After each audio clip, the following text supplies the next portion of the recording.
The Negro still is not free. The life of the Negro is still sadly crippled by the manacles of segregation and the chains of discrimination. The Negro still is not free.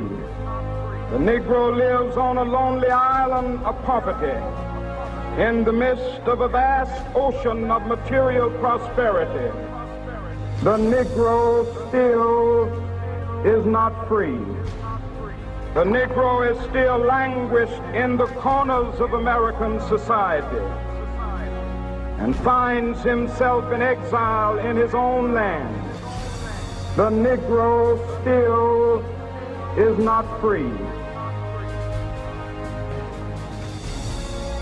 America has given the Negro people a bad check. A check which has come back marked insufficient funds.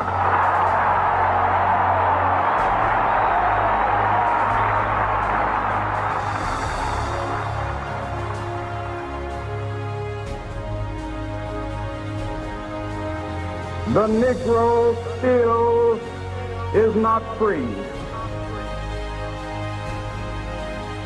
The Negro still is not free. The Negro still is not free. Those who hope that the Negro needed to blow off steam and will now be content will have a rude awakening if the nation returns to business as usual.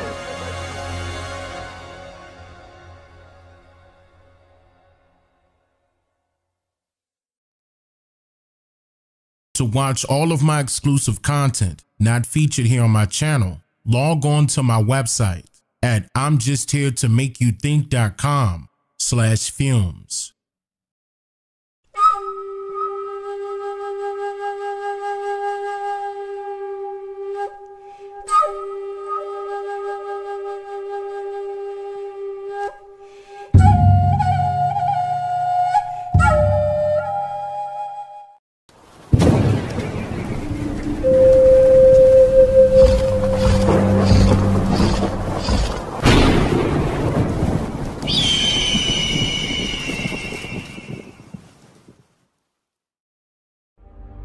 OCO, my brothers and sisters, relatives, free thinkers, and spiritual warriors. Today, let's begin this segment with asking some very essential questions pertaining to this topic at hand.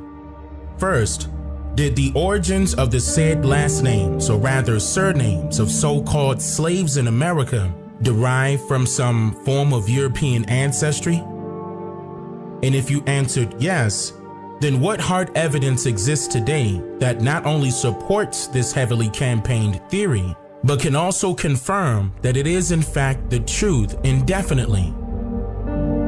Now, I understand that some of you would normally consider traditional information given to you to be a fact, without noticing that you just inadvertently allowed someone's opinion to be considered valuable as a source of creditable information, in your opinion.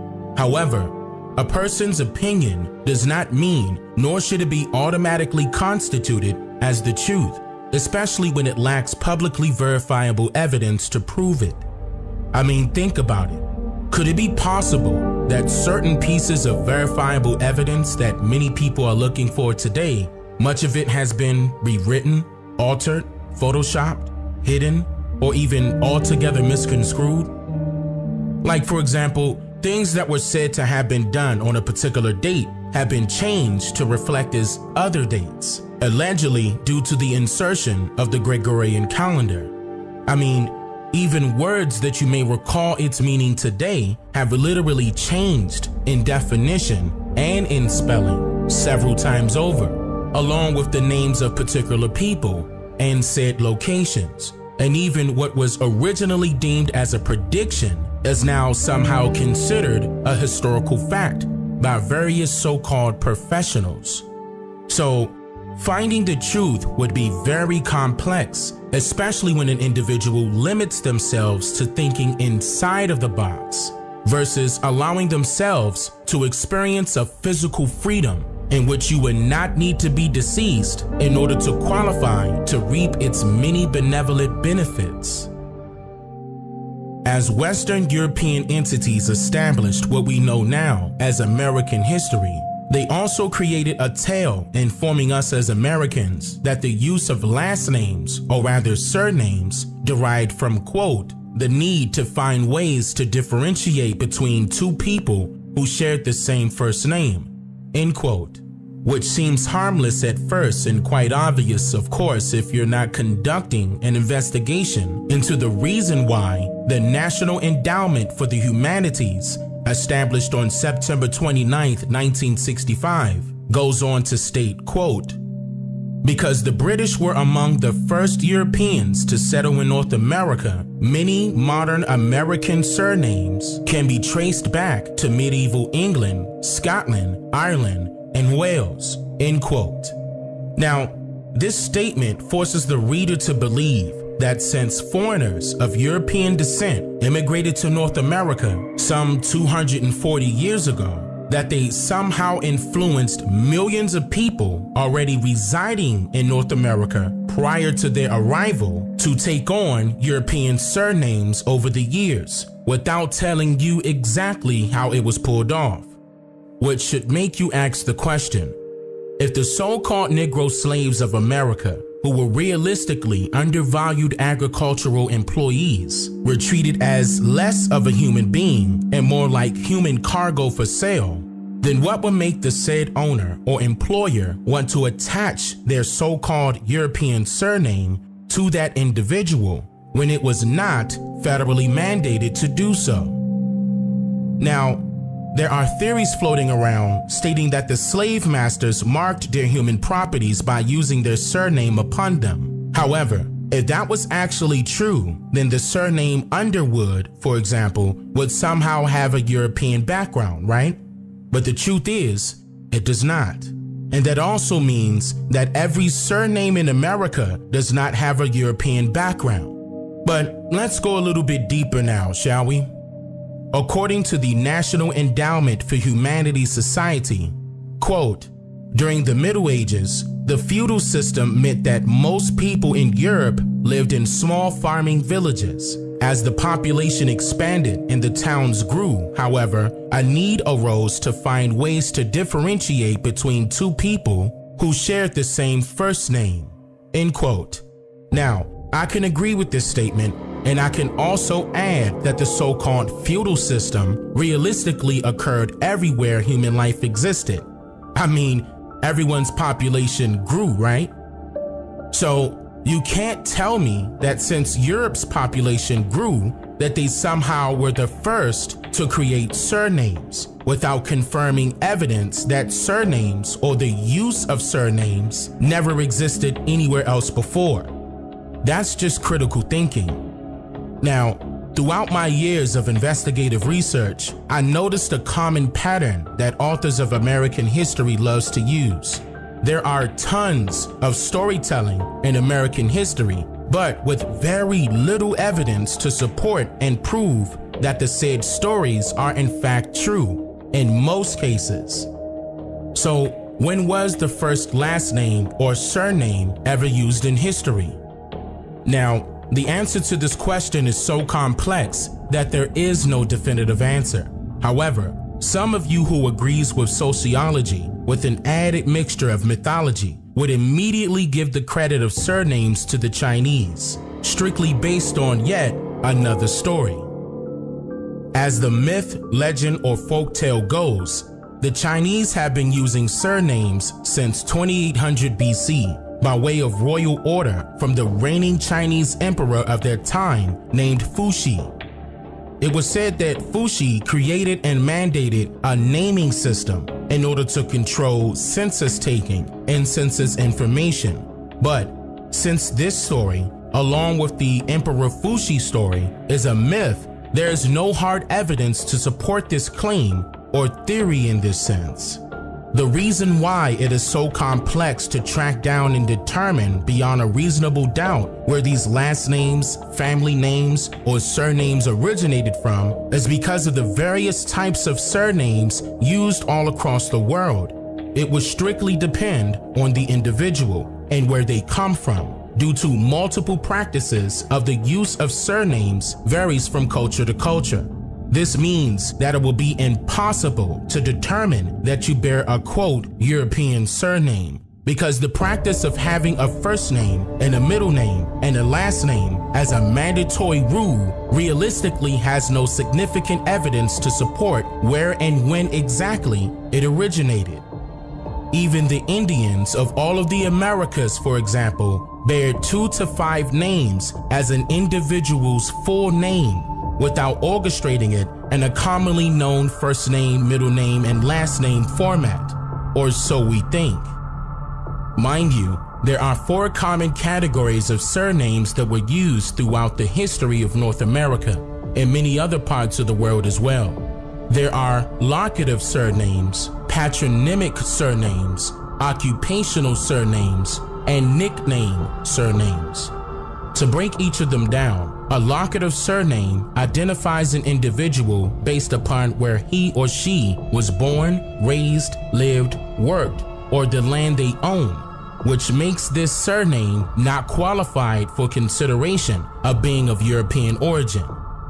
For example, Charles Darwin was probably a descendant of a family that previously lived in the market town called Darwin, which is located in Lancashire, England. Or let's take the actor Lawrence Fishburne, for example, in which the surname Fishburne could indicate that Lawrence's ancestors worked as cooks that specializes in seafood cuisine, or just simply frying fish.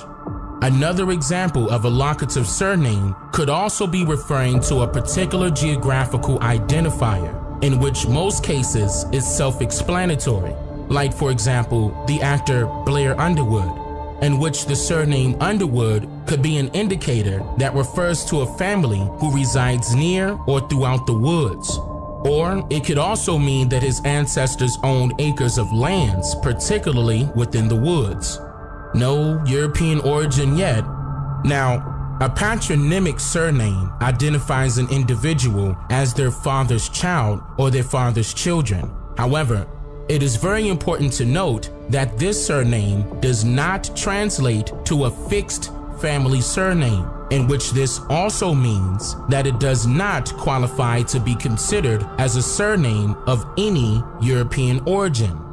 Like for example, take pro NFL running back Adrian Peterson. The surname Peterson could indicate that Adrian is the son of Peter, which would equate to being Adrian, Peter's son. Or in some cases it will read as Peter's son Adrian, or in modern times, Adrian Peterson, by dropping one letter S. Other examples of patronymic surnames would be Jackson, Williamson, Richardson, Robinson, Wilson, Jefferson, Johnson, Woodson, or any other said surname ending with the suffix son. Now, in most cases, you would discover that the vowels of the said letters would change as well, like the surname Stillman would later be spelled as Stillman, with 2-letter E's in the word still, and the letter A replaces the letter E in the word man, but it keeps its original pronunciation. Still not finding any European origin yet. So now, occupational or status surnames identifies an individual based upon their social status or their occupations. Some of you can recall noticing many occupational surnames throughout multiple different languages, almost as if it was a common practice for many countries across the world over the years. This also means that these types of surnames did not originate from just one large landmass to another. However, it does indicate that some cultures of particular countries shared some similarities, but that does not mean that one copied the other or one started that tradition before the other. No. Haven't you ever heard the saying, great minds think alike? Now, don't get me wrong here. There are tons of traditional methods of particular people's cultures, languages, identities, and more that were either copied, adopted, erased, or even stolen for that matter, but that's not the point here. The point is, when you are researching your family's genealogy by records, that does in fact exist. In most cases, you will discover that you do not have any form of European ancestry, as long as you are referring to actual physical historical genealogy records of your family and not some mysterious genealogy DNA ancestry test that disclaims that it is just for entertainment purposes only. Let's take the name James Farmer, for example, as an occupational surname. This would indicate that he is the James of the farmers, or he could just simply be a farmer named James. Other examples would be Smith, Butler, Wheeler, Booker, Turner, Cooker, Taylor, or Baker, just to name a few. And logically speaking, you cannot determine that their origins are from some random place in Europe without first determining what common language was used in order for foreigners to communicate with our ancestors here in the Americas upon their arrival. Which should make you ask the question, was there ever a common language to begin with? How did foreigners communicate with other foreigners without a translator? How did ship owners in America allegedly sail all the way to West Africa in hopes of purchasing human cargo without some form of common language to use to communicate with? Now, a nickname surname identifies an individual based upon commonly known attributes or adjectives that will best describe that person in some way. It could be based upon personal characteristics, shape, size, color of hair, skin complexion, or even for some derogatory motives an individual may have for another individual or group of people for that matter. Contrary to popular belief, nicknames have been around for many generations throughout thousands of different cultures across the world. So we can immediately rule out this type of surname with having some origins in Europe easily. There are various types of nicknames used throughout history, like for example, nearly all religious institutions calls for its members to bear a formal nickname traditionally. Like a traditional Christian nickname can be identified often by two given nicknames, or rather four names, instead of one at the time of baptism, like Mary Ann or Anne Mary, for example. The actor Morgan Freeman also bears a religious nickname surname as well, due to the many so-called black people who refused to change their surnames before and even after the Emancipation Proclamation was established. When you are conducting genealogy research on your families, meaning a paper trail, you will soon discover that many of our ancestors did in fact use their own created surname that was royally different from the surname that was allegedly given to them by their employers at the time of signing their indentures, or rather labor contracts, now known as applications of employment.